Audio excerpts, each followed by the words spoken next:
Hello everybody, we are back. This is Good Morning Transfers, and what a window it's already been, with over £1.7 billion spent, and there could well be a few more blockbuster moves to come as well as clubs try to get their August deals over the line. We've got loads to get through over the next hour with the former Premier League striker Jay Bothroyd and our reporter Danielle Khan, and with these two they're going to do it with a smile on their face. Of course they are. Right, coming up, the very latest on the future of Alexander Isak. He's not with his Newcastle teammates. He's in Spain training alone. We're live to St James's Park for an update. Benjamin Sesko is wanted by at least 2 Premier League teams. Will Manchester United win the battle to sign him? And could we see a new goalkeeper arrive at Old Trafford? Plus, we'll be discussing Arsenal's transfer business. Mikel Arteta has made 6 signings so far, and he's keen to make more. We'll assess their options in around half an hour's time.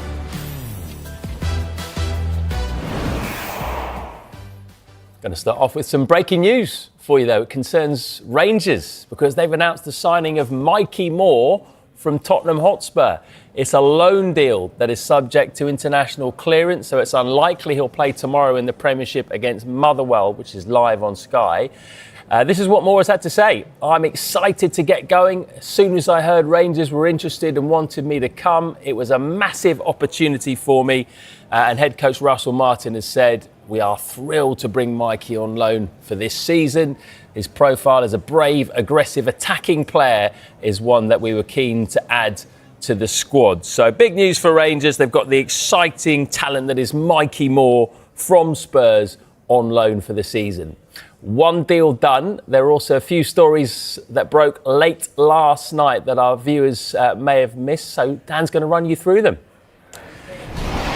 Matt, thank you very much. I mean, it has been such an eventful last 24 hours in the transfer window. And the first one to tell you about is a potential return for a former Premier League midfielder, and that is João Palhinha. Our colleagues in Sky Germany are reporting Tottenham are in advanced talks with Bayern Munich over the loan signing of João Palhinha, the former Fulham midfielder, of course. And we understand the deal includes an option to buy as well. West Ham, they've also made it a formal approach for Leicester goalkeeper Mads Hermansen. An impressive season at Leicester last season. Looks like he could be on the move this summer as well. Southampton, they've also rejected an offer from Everton for midfielder Tyler Dibling. It's understood the offer was around £27 million, but Southampton would consider something more around the 40 million mark.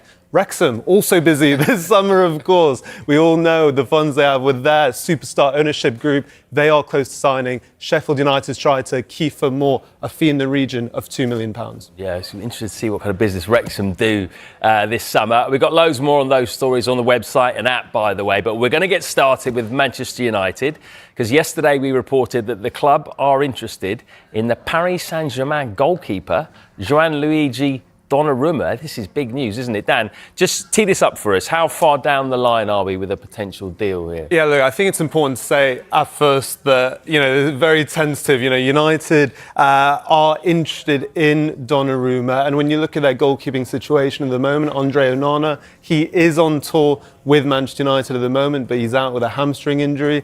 United have had previous interest in Donnarumma in 2017 when he was at AC Milan. He then renewed his contract then. But really at this stage, it's just interest. And Donnarumma is entering the final 12 months of his contract at PSG. We know he's a Euros winner, of course, beating England a few summers ago. And of course, the Champions League winner now with that PSG team we saw at the end of last season. So we'll have to wait and see where United's interest goes, if that turns into a formal bid.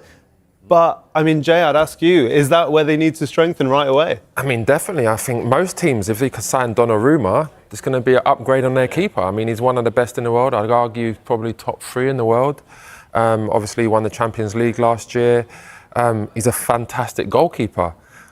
He's a different kind of goalkeeper to Onana. Of course, we see Onana, even though he had an indifferent season last year, there were some very good moments, but then there was a lot of mistakes, and obviously with them mistakes, it's highlighted. You remember those mistakes. So I can understand why Man United would be looking at Donnarumma. Like I said, a year left on his contract. I mean, is this a situation where his agent's trying to get more money out of PSG?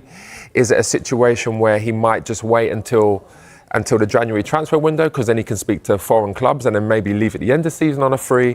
We don't know, but there's one thing for sure, he's a fantastic keeper. Yeah. You can see there, Onana, 8 errors leading to goals. That's the most of any goalkeeper in the Premier League last season. I mean, you mentioned it there. There are different types of goalkeepers, aren't they? Donnarumma, we saw pull off some amazing saves in the Champions League, particularly against Arsenal. But is he as good with the ball at his feet as someone like Onana? I wouldn't say he's as good with his feet as Onana, but ultimately you want your keeper to make saves. And if you can have a great goalkeeper who's decent with his feet, I personally would take that over someone that's very good with their feet, that don't make a lot of saves and makes more mistakes.